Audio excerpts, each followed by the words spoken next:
Es ist einfach unglaublich. Vor so einer Bundestagswahl nämlich werden Versprechungen gemacht, Sprüche geklopft, Argumentationen geliefert, warum man für diese Menschen ihre Stimme geben sollte. Aber kaum gewählt, kaum die Bundestagswahl abgeschlossen, ist das Versprechen vergessen. Und das trifft auf einige zu, vor allen Dingen auch auf unseren designierten Bundeskanzler Friedrich Merz. Er hat ja einen ganz, ganz großen Plan, den er natürlich hier für Deutschland verwirklichen muss oder soll oder auch möchte.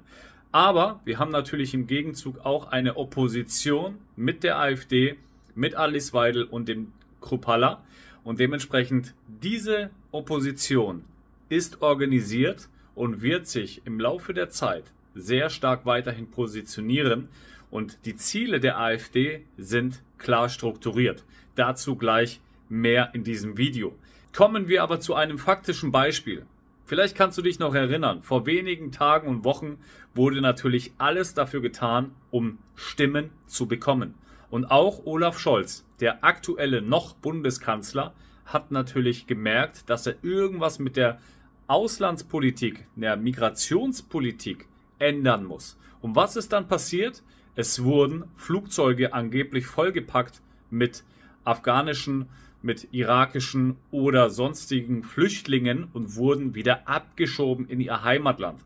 Und abgeschoben werden sollten natürlich Menschen, die sich in Deutschland nicht benehmen können, beziehungsweise extrem strafanfällig geworden sind, beziehungsweise auch wirklich schlimme Taten in Deutschland gemacht haben.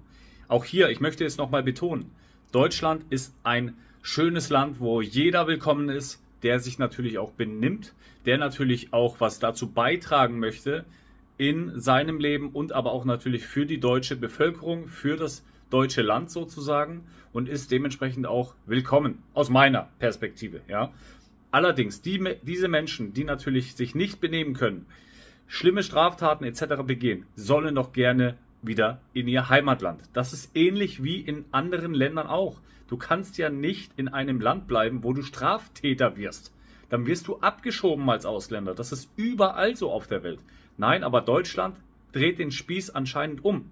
Und da gibt es unter anderem einen Wutbrief von dem hessischen Innenminister, denn er schreibt, wir schieben Frauen und Kinder ab, anstatt Straftäter.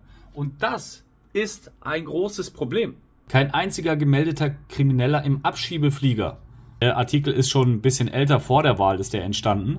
Am frühen Montagmorgen hob eine türkische Passagiermaschine in Hannover mit 47 abgelehnten Asylbewerbern aus 11 Bundesländern in Richtung Irak ab. Darunter Frauen, integrierte Menschen, aber kaum Straftäter.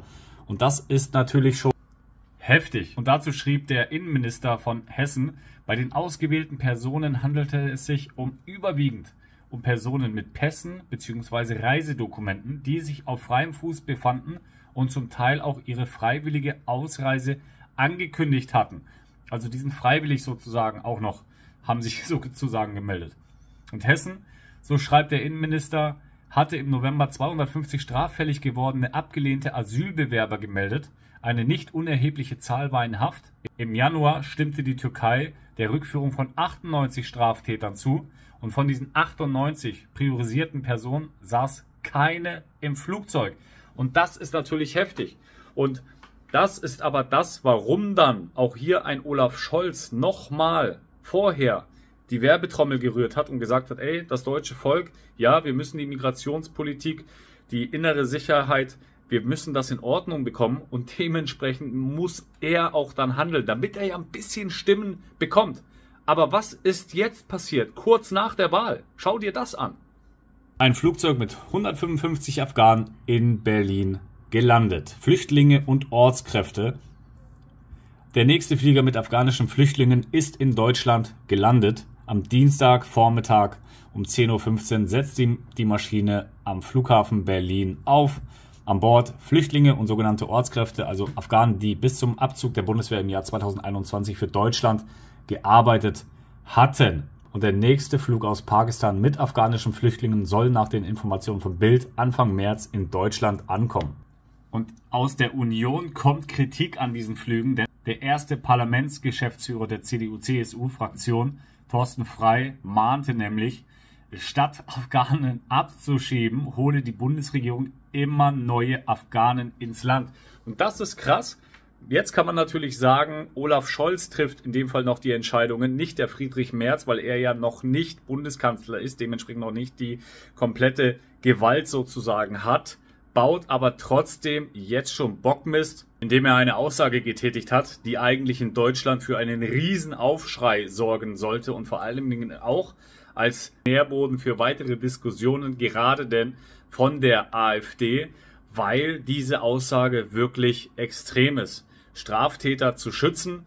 In dem Fall, wir haben es in dem Video gesehen, afghanische Straftäter können im Land bleiben oder ausländische Straftäter, egal woher sie kommen. Diese werden anscheinend geschützt und diejenigen, die freiwillig gehen wollen oder kleine Kinder und Frauen werden quasi abgeschoben, freiwillig, weil sie sich auch noch zusätzlich gemeldet haben. Aber diejenigen, die weltweit in ein Land reisen würden eigentlich festgenommen werden. Aber nein, in Deutschland eben nicht. Der Internationale Strafgerichtshof hat nämlich einen Haftbefehl gegen den Ministerpräsidenten Israels ausgesprochen, Netanyahu. Das ist heftig. Also alleine diese Aussage ist schon ein Nährwert für Diskussion ohne Ende. Und ich bin sehr gespannt, was du dazu sagst. Letztendlich, der Plan von Friedrich Merz ist natürlich ganz klar die Sicherheit in Deutschland. Und wie macht man das? Indem man natürlich seine Grenzen schließt, beziehungsweise besser kontrolliert. Und das war ja eigentlich sein Plan, oder nicht? Hast du deswegen Friedrich Merz gewählt? Unter anderem für eine bessere Migrationspolitik? Lass es mich unbedingt wissen und schau dir jetzt dieses Video an, damit du auch hier nochmal auf den Boden der Tatsachen kommst und das immer hinterfragst, was Politiker denn auch wirklich sagen, von sich geben, weil das ist persönlich schon sehr, sehr heftig. Das ist Wählertäuschung und das ist krass. Ich werde im Fall meiner Wahl zum Bundeskanzler der Bundesrepublik Deutschland am ersten Tag meiner Amtszeit das Bundesinnenministerium im Wege der Richtlinienkompetenz des Bundeskanzlers anweisen, die deutschen Staatsgrenzen zu allen unseren Nachbarn dauerhaft zu kontrollieren und ausnahmslos alle Versuche der illegalen Einreise zurückzuweisen. Es wird ein faktisches Einreiseverbot in die Bundesrepublik Deutschland für alle geben, die nicht über gültige Einreisedokumente verfügen oder die von der europäischen Freizügigkeit Gebrauch machen. Das gilt ausdrücklich auch für Personen mit Schutzanspruch. Ich will auch noch mal einmal sehr deutlich sagen, niemand von uns spricht über Grenzschließungen. Niemand. Obwohl das im Wahlkampf streckenweise behauptet worden ist. Niemand von uns will die Grenzen schließen. Wir freuen uns auf die neue Legislatur. Sie merken, bei uns ist die Stimmung extrem gut. Wir sind doppelt so groß und doppelt so effizient, was Sie an der Schnelligkeit hier sehen. Wir haben einen geordneten Laden, wir haben eine geordnete Fraktion, was man von allen anderen Fraktionen eben nicht sagen kann. Wir freuen uns auf die Zusammenarbeit. Ich freue mich auf die Zusammenarbeit mit Tino Kruppalla und dem neu gewählten Fraktionsvorstand. Und ja, wir werden sehen, was die nächste Legislatur bringt. Friedrich Merz hat in weniger als 24 Stunden seine Hauptwahlversprechen über den Haufen geworfen.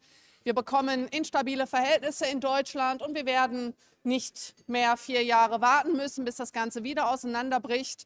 Und wir haben uns heute zum Ziel gesetzt, innerhalb dieser Fraktion durch unsere Oppositionsarbeit als Oppositionsführer im Deutschen Bundestag in den nächsten Jahren die CDU als stärkste Kraft zu überholen. Das ist unser Ziel und das werden wir auch erreichen. Ich bedanke mich für Ihre Aufmerksamkeit.